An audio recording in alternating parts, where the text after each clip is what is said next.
Boa noite a todos. A Academia Maranhense de Letras prossegue o ciclo de palestras de centenário, hoje com a presença do poeta Ivan Junqueira, que falará sobre Gonçalves Dias, a poética de Gonçalves Dias. Eu vou ler com brevidade o resumo biográfico do palestrante de hoje. Ivan Junqueira nasceu no Rio de Janeiro, em 3 de novembro de 1934, cidade que realizou seus primeiros estudos, ingressando em seguida na Faculdade de Medicina e Filosofia da Universidade do Brasil, cujos cursos, porém, não chegou a concluir. Iniciou-se no jornalismo em 63, como redator da Tribuna da Imprensa. Assessor de imprensa e depois diretor do Centro de Informações das Nações Unidas no Rio de Janeiro, em 1970 e 77. Tornou-se mais tarde supervisor editorial da editora Expressão e Cultura e diretor do núcleo editorial da Universidade Estadual do Rio de Janeiro. Como crítico literário e ensaísta, tem colaborado em todos os grandes jornais e revistas do Rio de Janeiro, São Paulo e Minas Gerais, bem como em publicações especializadas nacionais e estrangeiras, entre elas Colóquio Letras, Revista do Brasil, Senhor, Literatura. Em 1984 foi escolhido como a personalidade do ano pela UB, assessor da Fundação Nacional de Artes e Ciências de 87 a 90. Conferencista, realizou palestras no Rio de Janeiro, São Paulo, Belo Horizonte, Salvador, Fortaleza, Manaus, São Luís, Recife, Porto Alegre, Passo Fundo, Florianópolis, Petrópolis, Buenos Aires e muitas outras cidades.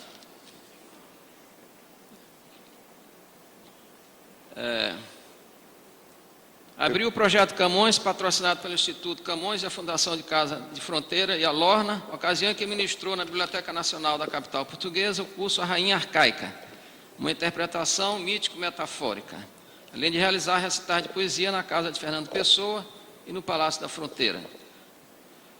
Participou do projeto Camões, tendo proferido conferências em Coimbra, Porto, Vila Real, Lisboa e Ponte de Sor. Pula. Membro titular do PEN Clube do Brasil, é sócio do Sindicato dos Escritores do Rio de Janeiro. Em 23 de junho de 2005, participou em Paris da sessão conjunta da Academia Brasileira de Letras e da Académie Française, ocasião em que ele foi concedida a medalha Richelieu, a mais alta condecoração daquela instituição. Representou o Brasil no Festival Mundial de Poesia, realizado em Santiago do Chile. Sua poesia foi traduzida para espanhol, alemão, francês, inglês, italiano, dinamarquês, russo e chinês. Publicou Os Mortos, poesia Os Mortos, 1965, 3 meditações na corda lírica, 1977, A Rainha Arcaica, 1981, 5 movimentos, 1977, O Grifo, 1994, A Sagração dos Ossos, 1995, houve ainda Poemas Reunidos, de 2000, Os Melhores Poemas de Ivan Junqueira, 2003, Poesia Reunida, 2005, e O Tempo Além do Tempo, Antologia, 2007. E o outro lado, em 2007, livro que lhe deu pela segunda vez o Prêmio Jabuti de Poesia. Então, com vocês agora, conferencista, poeta Ivan Junqueira. Muito bem, eu queria em primeiro lugar dizer do meu prazer e da minha honra de estar aqui na Academia Maranhense de Letras, no momento em que esta casa completa, eu espero, o seu primeiro centenário. Vim aqui falar de um dos poetas mais importantes deste país, Gonçalves Dias, maranhense, que aqui nasceu e aqui morreu no naufrágio do Ville de Boulogne. Eu quero pedir a vocês, se a conferência ficar enjoada, vocês podem me vaiar. Mas há certas coisas sobre Gonçalves Dias que eu não poderei deixar de dizer aqui. O título da conferência é Gonçalves Dias e o Romantismo. Sempre fui de opinião que qualquer tentativa para compreender satisfatoriamente um autor implica o razoável conhecimento da época em que ele viveu e produziu a sua obra. como e graças a que fatores histórico-literários Gonçalves Dias contribuiu para o advento e a consolidação do romantismo entre nós. É o que pretendemos aqui esclarecer. Em primeiro lugar, convém que se considere o momento histórico em que se movem os precursores e os êmulos desse vigoroso movimento literário, ou seja, o período da regência e os primeiros anos da maioridade de Dom Pedro II, que constituem um mosaico de importância decisiva na história de nossa vida mental, pois é dentro de seus limites que surgem Martins Pena, o criador do teatro brasileiro, e o Grupo do Maranhão, que deu origem ao cognome de Atenas Brasileira, com que passou a ser conhecida a cidade de São Luís. A esse grupo pertencem, entre outros, os publicistas Francisco Sotero dos Reis e João Francisco Lisboa, cuja atuação é crucial para que possamos entender aquele estado de ânimo que, alguns anos depois, Machado de Assis definiria como instinto de nacionalidade, que tivera o seu impulso graças ao processo da independência.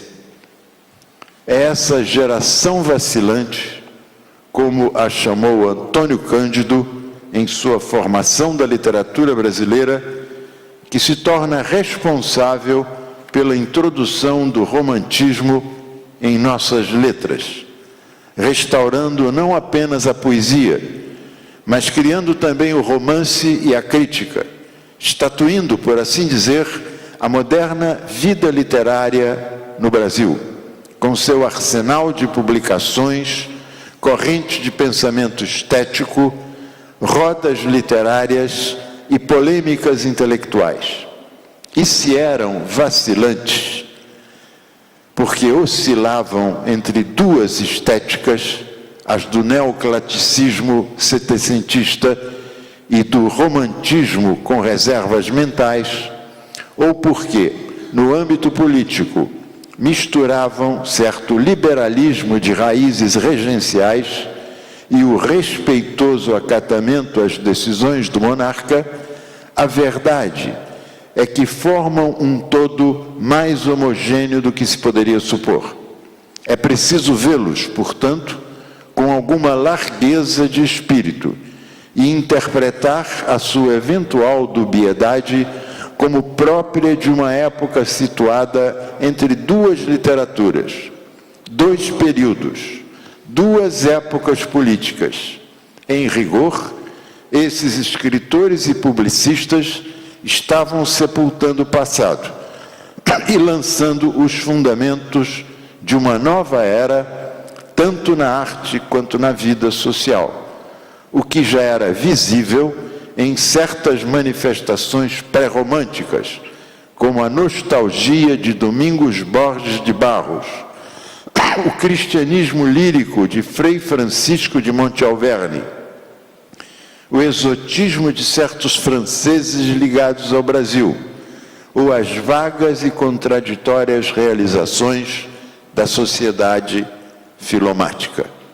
Como se sabe, os primeiros românticos iniciam suas atividades com o lançamento da revista Niterói, em 1836, consolidando-as na Minerva Brasiliense, de 1843, e despedindo-se como pioneiros dessa nova mentalidade literária na Guanabara, que circulou entre 1849 e 1855. Daí em diante, continuam a produzir, mas esmorecem como integrantes de um grupo. Temos, assim, 3 estratos revolucionários. O primeiro, com Gonçalves de Magalhães, Araújo Porto Alegre, Torres Homem e Pereira da Silva. No segundo, figuram os discípulos mais jovens, entre os quais Santiago Nunes, Joaquim Norberto, Dutra e Melo e Teixeira e Sousa. Ao terceiro segmento, no qual o quadro se amplia, pertencem Fernando Pinheiro e Gonçalves Dias, que coroa e justifica toda essa fase, dando-nos o primeiro grande exemplo de romantismo completo. Essa afirmação encontra amparo no fato de que, antes dele, o romantismo aflorava mais nos temas do que propriamente nos processos formais. Ele é o primeiro em que percebemos a fusão do assunto, do estilo e de uma nova concepção de vida. Pode-se até considerar que esses três estratos geracionais se organizam em duas etapas. Uma, totalmente absorvida por Magalhães e seus seguidores. Outra, que assinala a vertiginosa ascensão de Gonçalves Dias. Esse primeiro romantismo, que paga tributo ao conformismo, ao decoro e à aceitação pública, e que nada tem de revolucionário do ponto de vista da intenção e do temperamento, tanto assim que não sofre qualquer antagonismo por parte da geração que o antecedeu, busca na renovação dos temas o seu principal instrumento de ação, o que se deve, em boa parte, aos modelos que Gonçalves de Magalhães trouxe da França. Instaura-se assim o repúdio do imaginário clássico e passam a predominar em nossa literatura os temas da descrição da natureza, do panteísmo, da idealização do selvagem e do indianismo como expressão da nacionalidade, apresentando-se este selvagem como símbolo do espírito e da civilização brasileiros, em luta contra a herança portuguesa. Graças à viagem que fez, Gonçalves de Magalhães pôde realizar a experiência básica do romantismo em todas as literaturas do Ocidente. Esse deslocamento no espaço que proporciona material novo e novas linhas de meditação. Foi por essa experiência, convém recordar, que passaram os grandes românticos europeus, como Goethe, Chateaubriand, Wordsworth, Byron, Shelley, Keats e os portugueses Herculano e Almeida Garrett. O cultivo desses novos temas está presente nas principais obras poéticas da época, sobretudo nos Suspiros Poéticos e Saudades, que Magalhães publicou em Paris em 1832. É, todavia, má poesia, produto do neoclassicismo agonizante, onde afloram o ritmo prosaico, o torneio anacreôntico dos metros curtos, o tom epistolar e a preferência pelo verso branco. Este mesmo verso branco que Gonçalves Dias, como antes o fizera o Arca de Cláudio Manuel da Costa, levaria a culminâncias de fatura somente igualadas depois por Fagundes Varela. Má poesia também a que se lê na Confederação dos Tamoios, epopeia intragável que Magalhães publicou em 1856, ou nos Cânticos Fúnebres, de 1864, nos quais, como sublinha Antônio Cândido, abro aspas, encontramos desde o muito ruim até o péssimo absoluto, fecho aspas. Pior do que Magalhães, entretanto, consegue ser Araújo Porto Alegre, que em 1930 já havia escrito os primeiros trechos de seu ilegível Colombo, poema épico que somente se daria lume em 1866. Os outros êmulos do romantismo, Joaquim Norberto, Dutra e Melo e Teixeira e Sousa, intimamente ligados a Magalhães, não vão muito além, mas, de alguma forma, contribuem para a consolidação de uma temática que somente com Gonçalves Dias iria se cristalizar no que toca ao desenvolvimento de um processo formal. É esse, em linhas gerais, o ambiente literário em que surge o autor dos Timbiras. Gonçalves Dias nasceu a 10 de agosto de 1823, numa fazenda distante 14 léguas de Caxias, aqui no Maranhão. Filho de um comerciante português, natural de Trás-os-Montes, e de uma mestiça brasileira. Contava 6 anos de idade quando o pai se separou de sua mãe para casar-se legalmente com outra mulher, de quem teria 4 filhos. Após a morte do pai, que o levou a estudar em Coimbra, o poeta retorna a Caxias em 1837, mas logo no ano seguinte embarca para aquela cidade portuguesa, de onde só retornaria em 1845. É durante esses 8 anos em Coimbra que Gonçalves Dias adquire a sua sólida formação intelectual, o seu amor pelas línguas e a sua vasta cultura humanística. Com efeito, ao retornar a São Luís, trazia ele os originais da Canção do Exílio, esse poema emblemático da literatura brasileira, e de 2 peças teatrais.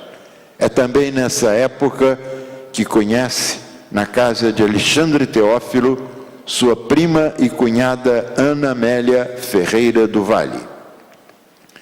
Depois de alguns anos, triunfante trajetória literária e jornalística no Rio de Janeiro, Gonçalves Dias regressa ao Maranhão em 1851, ano em que são publicados os primeiros cantos, nos quais se inclui a citada Canção do Exílio.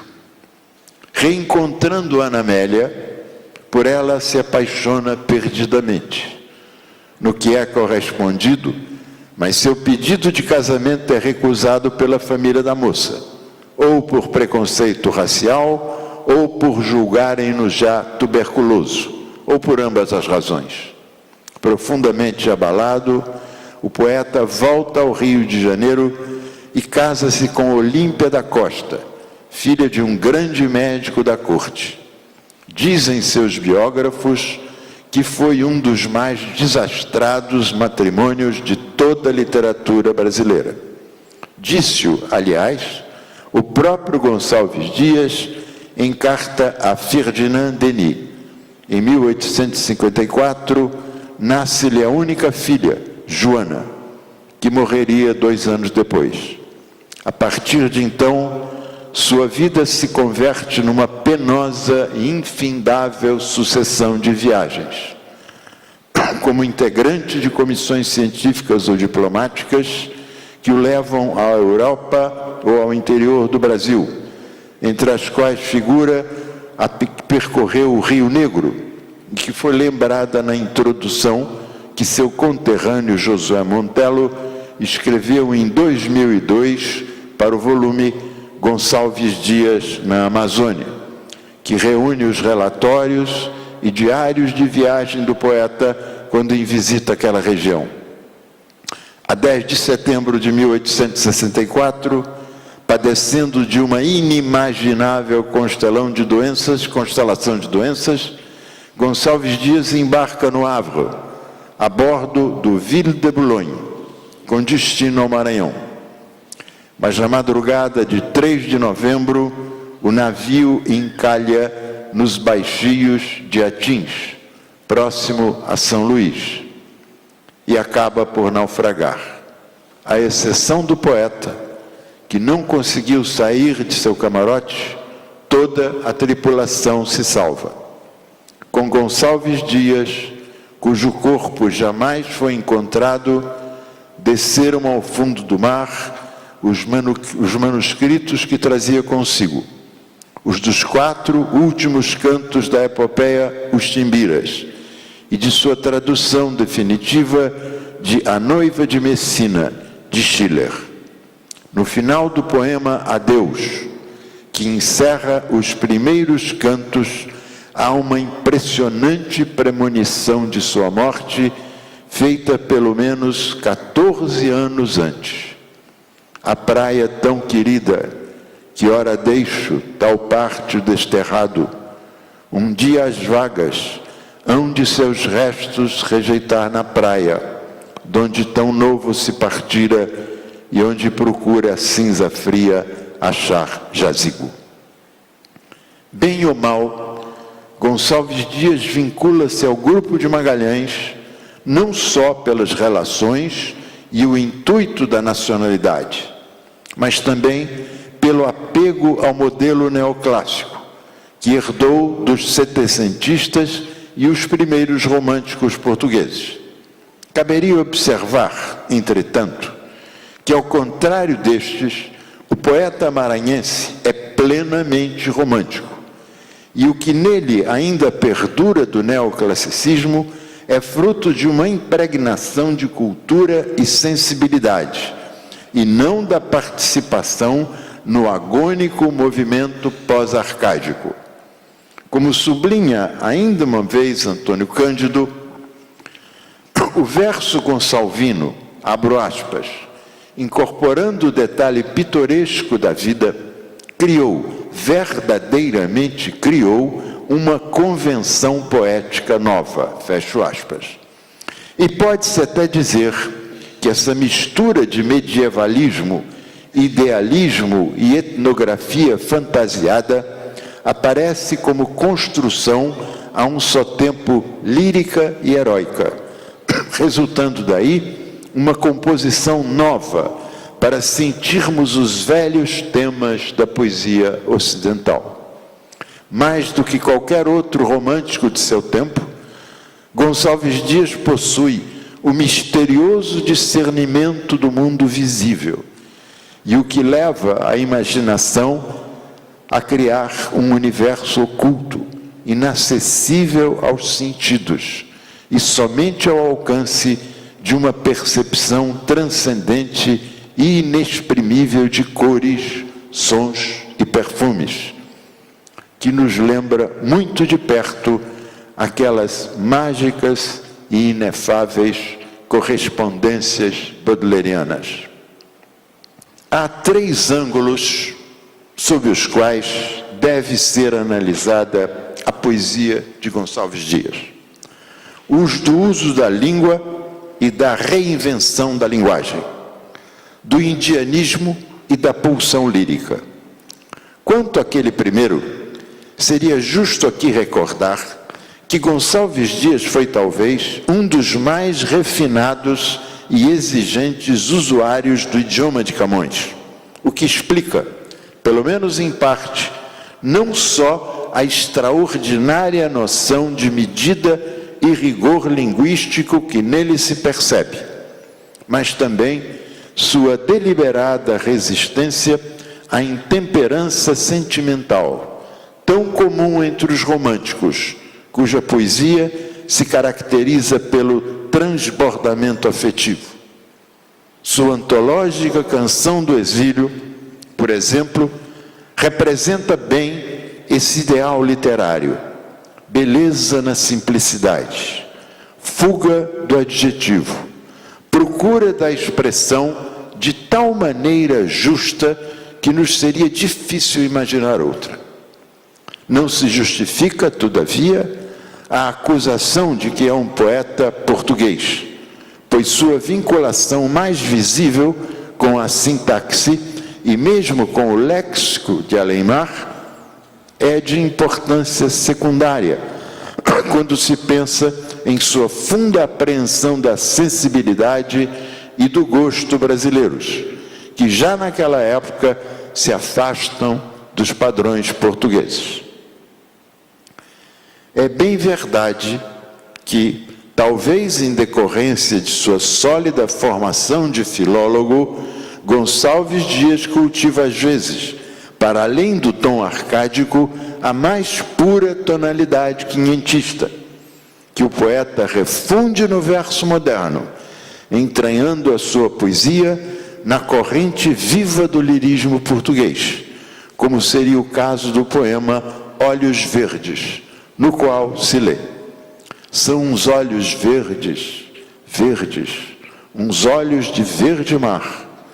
Quando o tempo vai bonança, uns olhos cor de esperança, uns olhos porque morri, ai de mim. Nem já sei quem fiquei sendo depois que os vi.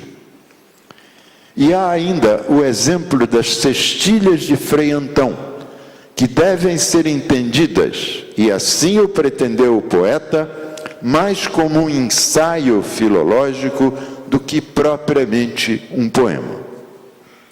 Foi em parte graças a esse fundo conhecimento da língua que Gonçalves Dias conseguiu reinventar a linguagem poética de seu tempo, sobretudo no âmbito do indianismo, pois ao contrário de José de Alencar, que transformou o nosso indígena em personagem, o autor do Ijucapirama o converte antes em símbolo.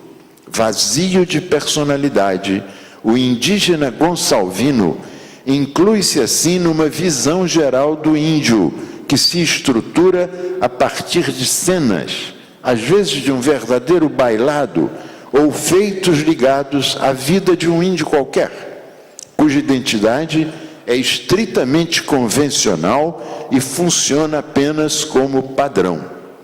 Em Gonçalves Dias, esse indianismo, que seus sucessores definiram como poesia nacional e que é parente próximo do medievalismo coimbrão, revela muito mais do que isso, como nos ensinam as lúcidas e modelares palavras de Antônio Cândido. Abro aspas mais uma vez. O modo de ver a natureza em profundidade, criando-a como significado, ao mesmo tempo que a registrava como realidade. O sentido heróico da vida, superação permanente da frustração, a tristeza digna, refinada pela arte. No terreno formal, a adequação dos metros à psicologia, a multiplicação dos ritmos, a invenção da harmonia segundo as necessidades expressionais, o afinamento do verso branco. Fecho aspas. Talvez por isso, esses herdeiros do indianismo, mesmo quando se abandonaram ao transbordamento afetivo ou à melopeia, mesmo quando buscaram modelos em outras literaturas, neles sempre restava um pouco de Gonçalves Dias. É bem de ver, entretanto, que o poeta dos Timbiras não foi o criador do indianismo entre nós. Antes dele, Basílio da Gama, Santa Rita Durão, Gonçalves de Magalhães e Joaquim Norberto já se haviam ocupado da temática indigenista, mas antes de um ponto de vista europeizado e valendo-se de uma linguagem que, à exceção daquele primeiro, era mais prosaica do que poética. Além de profundamente poético, o índio gonçalvino tem um entranhado quê de autenticidade, de atavismo e de vigor que os outros nem de longe revelam. E aqui caberia uma oportuna observação de Lúcia Miguel Pereira, autora de uma excelente Vida de Gonçalves Dias, no que toca às origens afetivas mais remotas desse indianismo.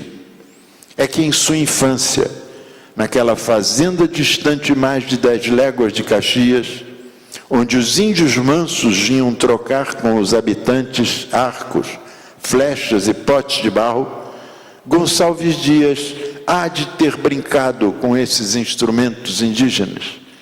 Há de ter aprendido muita palavra dos selvagens, que lhe eram familiares. Ouviria certamente falar em tapuias, em timbiras, em tupis, em guerras de índios. Saberia povoadas por eles as matas que avistava. Não surpreende assim que anos mais tarde, mais precisamente em 1858, iria publicar o poeta na cidade de Leipzig o seu Dicionário da Língua Tupi. São essas, sem dúvida alguma, as raízes de sua compreensão da temática indigenista, o que levou a maioria dos poetas e jornalistas de meados do século XIX a considerá-lo como o verdadeiro criador da literatura nacional. E não seria exagero afirmar-se, como o faz Antônio Cândido, que o Ijuca Pirama, ou seja, aquele que deve morrer em Tupi, pode ser visto como uma dessas indiscutidas coisas que se incorporam ao orgulho nacional e à própria representação da pátria, como a magnitude do Amazonas, o grito do Ipiranga ou as cores verde e amarelas. Parece não haver nenhuma dúvida de que a culminância de toda essa poesia indianista está nos versos do Ijuca Pirama, incluído nos últimos cantos, cuja publicação é de 1851, quando o autor contava apenas 28 anos. Causa alguma estranheza que assim os designasse com tão pouca idade, o que nos poderia levar, mais uma vez, à suposição de que Gonçalves Dias, como quase todos os românticos, não contava viver muito, o que de certa forma se confirmou, pois morreu com apenas 41 anos. O Ijuca Pirama é o maior poema de todo o romantismo brasileiro e um dos maiores de nossa literatura. Dividido em 10 partes, nele se registra uma notável e inédita fusão do dramático, do lírico, do épico e do trágico. Como todos sabem, a composição narra a história do guerreiro Tupi, que por amor ao pai inválido suplica a seus algozes timbiras que lhe poupem a vida. E nessa história pode-se perceber que a piedade e a bravura, a lágrima compassiva e o gesto brioso constituem, com efeito, os dois polos do indianismo gonçalvino. Indianismo essencialmente lírico, que oscila entre a nota plangente e o acento bélico. De natureza sensível, cismadora, expressão cabal da inquietação melancólica dos românticos, Gonçalves Dias era, ao mesmo tempo, um espírito forte, habituado ao esforço na conquista das vitórias sempre árduas e graduais, processo no qual se contrabalançavam a mágoa e a exortação a uma combatividade viril. Nada melhor para ilustrá-lo do que esse fragmento exemplar e conhecidíssimo do Ijuca Pirama. Não chores, meu filho, não chores, que a vida é luta reída, viver é lutar. A vida combate, que os fracos abate, que os fortes, os bravos, só pode exaltar. Por outro lado, a sabedoria poética do autor leva-o a variar a métrica para adaptar o ritmo a cada situação narrativa, a utilizar admiravelmente os versos ímpares, tão caros aos românticos, a distribuir as rimas com rara propriedade e a servir-se com pleno discernimento do vocabulário indígena. Veja-se o exemplo desses endecassílabos matizados de cromáticas aliterações com que o poeta dá início à narração do locus amenus em que transcorre a ação do Ijuca Pirama. No meio das tabas de amenos verdores, cercados de troncos, cobertos de flores, alteiam-se os tetos de altiva nação. Em outras passagens do poema, entretanto, sobretudo nas seções intermediárias, como é o caso da terceira, da quinta e da nona, o emprego do decassílabo branco faz com que esse metro se aproxime do ritmo flexível, de caracterização sutil e das imagens seletas e funcionais de que se serviu Basílio da Gama no Uruguai. sentindo o acre odor das frescas tintas, uma ideia fatal correu-lhe à mente. Do filho os membros gélidos apalpa, e a dolorosa maciez das plumas conhece estremecendo. Foge, volta, encontra sobre as mãos o duro crânio, despido então do natural ornato. Finalmente, não se esqueçam as oitavas da belíssima apóstrofe da parte 8, com seu martelado ritmo anapéstico e seus majestosos eneassílabos, que se incluem entre as mais requintadas joias do lirismo em língua portuguesa de qualquer época. No início, tu choraste em presença da morte, na presença de estranhos choraste? Não descende o cobarde do forte, pois choraste, meu filho não és. Possas tu, descendente maldito, de uma tribo de nobres guerreiros, implorando cruéis forasteiros, seres presa de visa e morés. E no fim, um amigo não tenhas piedoso, que o teu corpo na alma embalsame, pondo um vaso da argila cuidoso, arco e flecha e tacape a teus pés. Sê maldito e sozinho na terra, pois que a tanta vileza chegaste, que em presença da morte choraste, tu, covarde, meu filho não és. É preciso relembrar ainda que Gonçalves Dias deu ao indianismo várias outras esplêndidas modulações líricas, como, por exemplo, a do romantismo gótico, visível no clima de assombração que perpassa o canto do Piaga, pertencente aos primeiros cantos, e do qual leio aqui os seguintes trechos, já agora em ritmo ternário. Ó guerreiros da taba sagrada, ó guerreiros da tribo tupi, falam deuses no canto do Piaga, ó guerreiros, meus cantos ouvi. Negro monstro sustenta por baixo, brancas asas abrindo ao tufão, como um bando de cândidas garças que nos mares pairando lá vão. Ó quem foi das entranhas das águas, o marinho arcabouço arrancar, nossas terras demanda fareja, esse monstro, o que vem cá buscar? Não sabeis o que o monstro procura? Não sabeis a que vem, o que quer? Vem matar vossos bravos guerreiros, vem roubar-vos a filha, a mulher. Vem trazer-vos algemas pesadas, com que a tribo tupi vai gemer, onde os velhos servirem de escravos, mesmo Piaga ainda escravo há de ser.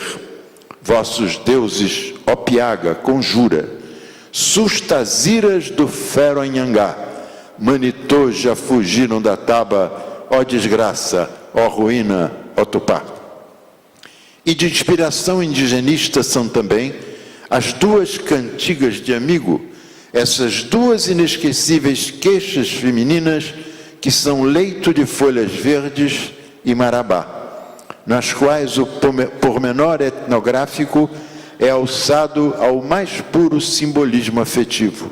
Enfim, no que se refere àqueles 4 cantos iniciais dos Chimbiras, que era o mais ambicioso projeto épico de Gonçalves Dias, somos de opinião de que dele resultou poesia dura e pouco inspirada.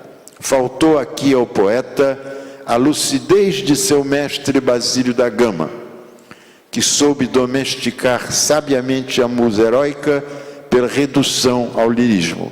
Na verdade, ao pretender-se épico numa dimensão maior, Gonçalves Dias esqueceu a sua inarredável vocação de poeta lírico. Para além do âmbito do indianismo, deixou-nos Gonçalves Dias uma extensa e riquíssima lírica. Não é essa a ocasião de examiná-la de modo abrangente, mas há 2 poemas, Ainda uma vez a Deus e a emblemática Canção do Exílio, que não posso deixar aqui sem algum comentário.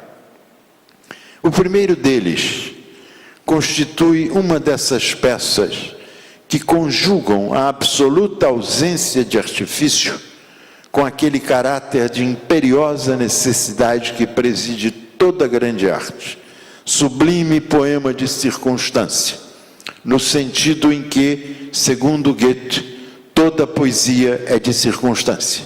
E neste caso, que circunstância foi essa? A do encontro casual do poeta numa das ruas de Lisboa com sua prima Ana Amélia Ferreira do Vale, com quem se recusara a casar sem o consentimento da família da jovem, que jamais o perdoou por essa pusilanimidade e negou-se a retribuir-lhe o cumprimento na capital portuguesa. Transtornado, Gonçalves Dias, assim que se recolheu a seus aposentos, escreveu de uma sentada o pungente poema que enviou a Ana Amélia, rezando a lenda romântica que esta o teria reescrito com o próprio sangue. Distribuído ao longo de 18 estrofes em metro heptassilábico, trata-se de um poema em que se cristaliza toda a exasperação e a dor da alma romântica. Permitam-me aqui, por isso mesmo, que eu leia a primeira, a quinta e as duas últimas estrofes dessa composição admirável. Enfim te vejo, enfim posso, curvado a teus pés, dizer-te que não cessei de querer-te, pesar de quanto sofri. Muito penei, cruas ânsias, dos teus olhos afastados, houveram-me acabrunhado a não lembrar-me de ti. Mas que tens? Não me conheces? De mim afastas teu rosto, pois tanto pôde o desgosto transformar o rosto meu? Sei a aflição quanto pode, sei quanto ela desfigura, e eu não vivi na ventura, olha-me bem que sou eu. A Deus que eu parto, Senhora, negou o meu fado inimigo, passar a vida contigo, ter sepultura entre os meus.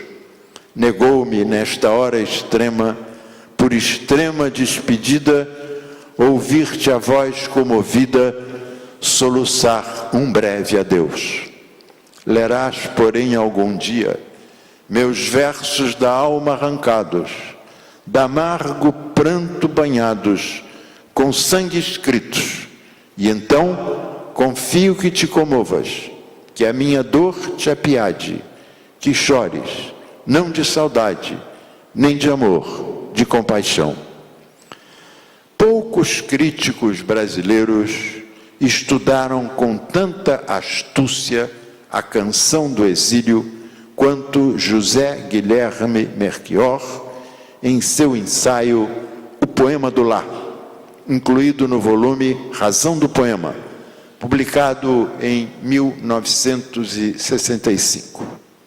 Diz ele, abro aspas, a canção do exílio é um poema simples e desnudo, mas não porque haja nela, em alusão poética, os elementos essenciais da terra nativa. A verdadeira razão, o verdadeiro segredo de sua direta comunicabilidade é a unidade obstinada do sentimento que a domina. Esta é a unidade distintiva da canção e o que faz dela um poema realmente sem qualificativos. Precisamente porque todo poema é um qualificativo. Todo ele qualifica, em termos de exaltado valor, a terra natal. Fecho aspas. Nem mesmo o termo sozinho, que aparece na terceira e na quarta estrofes, seria exatamente um adjetivo, pois, como nos ensina Aurélio Buarque de Holanda, falta-lhe essência pictural característica dessa categoria de palavras. Outro estudioso, Aires da Mata Machado Filho, relaciona vários substantivos do poema: palmeiras, sabiá, flores, várzeas, bosques, vida, com a infância fazendeira de Gonçalves Dias, vivida na intimidade com a natureza. Opinião esta que é corroborada por Manuel Bandeira e Lúcia Miguel Pereira. Mas esses mesmos elementos que o poeta nomeia existem tanto aqui quanto lá, no Brasil e em Portugal. Assim, o que de fato causa saudade não é propriamente a sua simples existência, mas antes a qualidade que esta adquire quando inserida na moldura da pátria. Como sustenta Melchior, a canção, abro aspas, não compara o que o Brasil tem com o que a terra alheia não possui. Indica, isso sim, o maior valor que as mesmas coisas revestem uma vez localizadas no Brasil. Ou seja, tanto as aves daqui, do exílio, quanto as aves de lá gorjeiam, apenas não gorjeiam da mesma maneira. Não há nenhum brasileiro minimamente letrado, ou até mesmo ágrafo, que não conheça a canção do exílio. E não são poucos os que a guardam de cor. São raríssimos os nossos poetas, além de Gonçalves Dias, Castro Alves, Bilac, Augusto dos Anjos, Bandeira, Drummond, Vinícius de Moraes, que gozam desse extraordinário privilégio. E por que isso ocorre? Porque eles conseguiram, em determinados momentos de sua trajetória, captar a sensibilidade da alma nacional e penetrar em nosso mais profundo imaginário. São, por assim dizer, poetas da alma que tudo compreende e não do espírito que tenta explicar a realidade e nada esclarece, como muito bem observa o meu amigo Per Jones, romancista exemplar. É a este grupo seleto que pertence Gonçalves Dias e sua imortal Canção do Exílio, cujos versos estão encharcados de subjetividade e em cuja música ressoa o motivo da obsessão nostálgica, visível no recurso retórico da repetição de que se vale o poeta. Tanto é assim que dos 24 versos do poema, 7 repetem linhas anteriores, sem levarmos em conta os que as repetem parcialmente. Ouçamos a canção. Minha terra tem palmeiras onde canta o sabiá. As aves que aqui gorjeiam, não gorjeiam como lá. Nosso céu tem mais estrelas, nossas várzeas têm mais flores, nossos bosques têm mais vida, nossa vida mais amores. Em cismar sozinho à noite, mais prazer encontro eu lá. Minha terra tem palmeiras onde canta o sabiá. Minha terra tem primores, que tais não encontro eu cá. Em cismar sozinho à noite, mais prazer encontro eu lá. Minha terra tem palmeiras, onde canta o sabiá. Não permita, Deus, que eu morra, sem que eu volte para lá. Sem que desfrute os primores, que não encontro por cá. Sem que ainda aviste as palmeiras, onde canta o sabiá. Penso que, em toda a poesia brasileira, à exceção talvez de Manuel Bandeira, nunca se disse tanto com tão pouco. Nunca se qualificou tanto, sem um único adjetivo qualificativo. O sentimento de nostalgia da pátria. Ademais, percebe-se no poema que o Brasil não é isso nem aquilo. O Brasil é sempre mais, o que traz à tona o tema romântico do exílio. E aqui caberia uma lúcida observação de Mário de Andrade numa página de seus aspectos da literatura brasileira, onde o autor distingue entre esse tema romântico do exílio, acompanhado do desejo extremo de voltar, e a vontade de partir dos modernistas, ansiosos por se libertarem da vida presente e de suas limitações materiais, tão bem caracterizada naquele "Vou-me embora para Passárgada" de Manuel Bandeira. À primeira vista, são os modernos que cultivam o evasionismo completo, em sua viagem de ida sem passagem de volta. O escapismo romântico, cujo paradigma entre nós poderia ser o da Canção do Exílio, foi, na verdade, mais autêntico, já que poetas como Gonçalves Dias revelam a nostalgia da fonte, do berço, do nada originário e sua sedução da morte, se interpretada de um ponto de vista psicanalítico, corresponde a uma via de retorno ao seio materno. Como salienta ainda uma vez Melchior, a evasão de toda a realidade, como desejo de um nada absoluto, nos mostra que a nostalgia romântica é mais acabada do que a impaciência moderna. E é isso o que se vê na melancolia saudosa dessa imortal Canção do Exílio. Desde 1999 que não volto ao Maranhão. Quis o destino que o fizesse no momento em que esta academia comemora o seu primeiro centenário. Quis o destino que eu aqui viesse para dizer estas breves e pobres palavras sobre Gonçalves Dias, uma das primeiras revelações que tive quando, aos 13 anos de idade, tomei contato com a poesia romântica que se escreveu neste país. Quis ainda o destino que eu viesse falar de um poeta que deixou o nosso convívio no mesmo dia e mês em que eu nasci, 3 de novembro. Separam-nos entre a sua morte e o meu nascimento exatamente 70 anos, já que ele fechou os olhos em 1864 e eu os abri para a luz do mundo em 1934. Mas nos une a eternidade da poesia, dessa poesia maior e fundadora que tentei aqui explicar, sabendo que ela não se explica, que ela pode apenas ser compreendida. A explicação nada mais é do que um artifício do espírito. Quem compreende é a alma.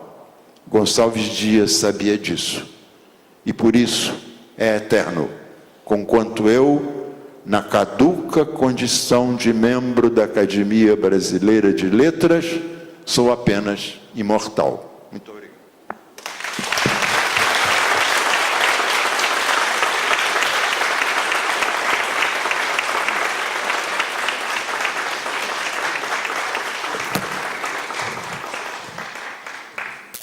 Agora o poeta Ivan Junqueira receberá perguntas do público.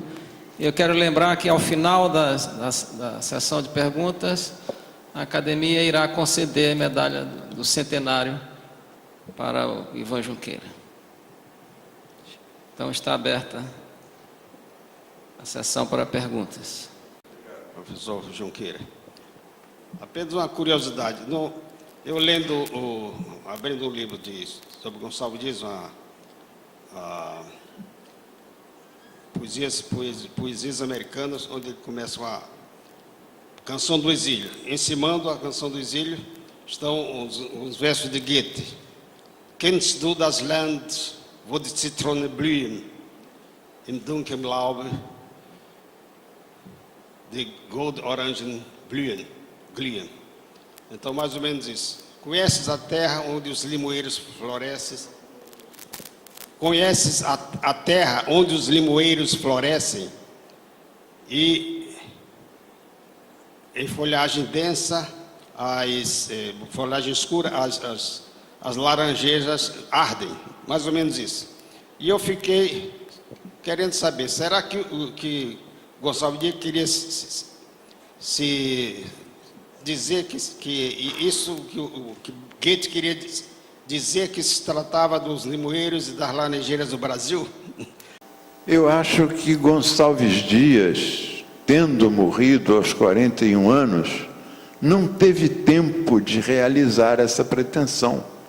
Mas as expedições de que ele participou, ao Rio Negro, à Amazônia, foram muito importantes para a ampliação do nosso conhecimento etnográfico. Mas o Gonçalves Dias prezava muito a etnografia. Na verdade, além de poeta, ele foi etnógrafo, ele foi um notável filólogo e Gonçalves Dias foi também um grande tradutor, sobretudo dos românticos alemães. Mas acho que faltou tempo para ele ter uma trajetória acabada de viajante. Quer perguntar alguma coisa, Cecília? Que ela adora perguntar. Há uma influência de Gonçalves Dias na poesia de Machado, não, Ivan? Não.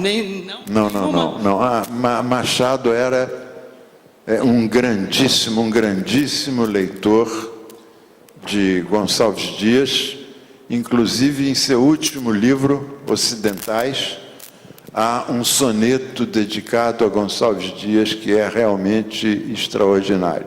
A gente tem que lembrar aqui que o Machado, toda a primeira produção de Machado de Assis está contaminada pelo romantismo que ele vai abandonando gradualmente.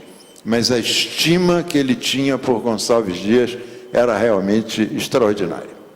Foi isso que eu tentei explicar aqui nessa conferência, sobretudo na primeira parte, né? Gonçalves Dias teve uma formação coimbrã, mas a alma de Gonçalves Dias era tão enervadamente brasileira que não se nota a influência dos poetas portugueses.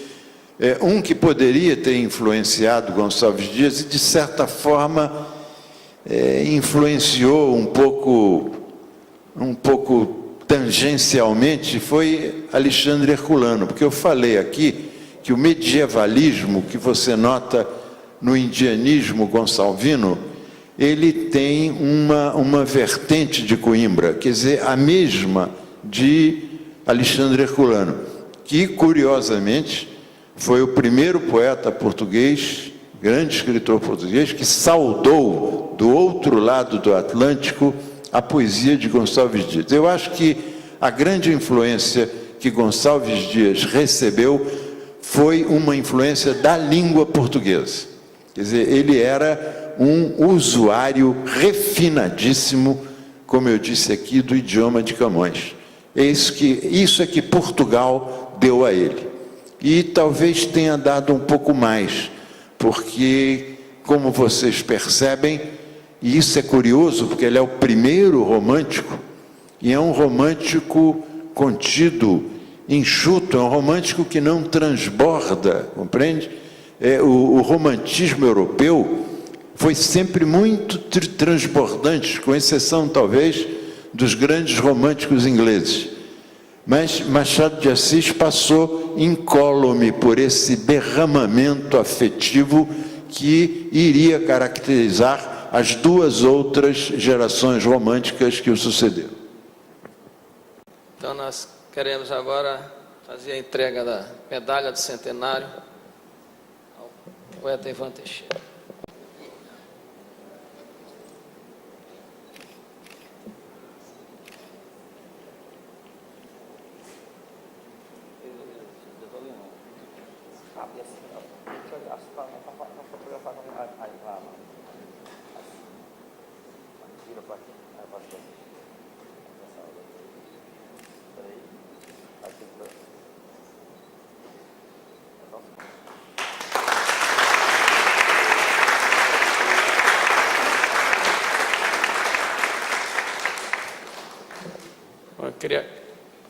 gostaria de encerrar esta noite agradecendo a presença do nosso querido poeta Ivan Junqueira, que veio do Rio de Janeiro para nos brindar com esta brilhante palestra. Muito obrigado, Ivan. Esteja...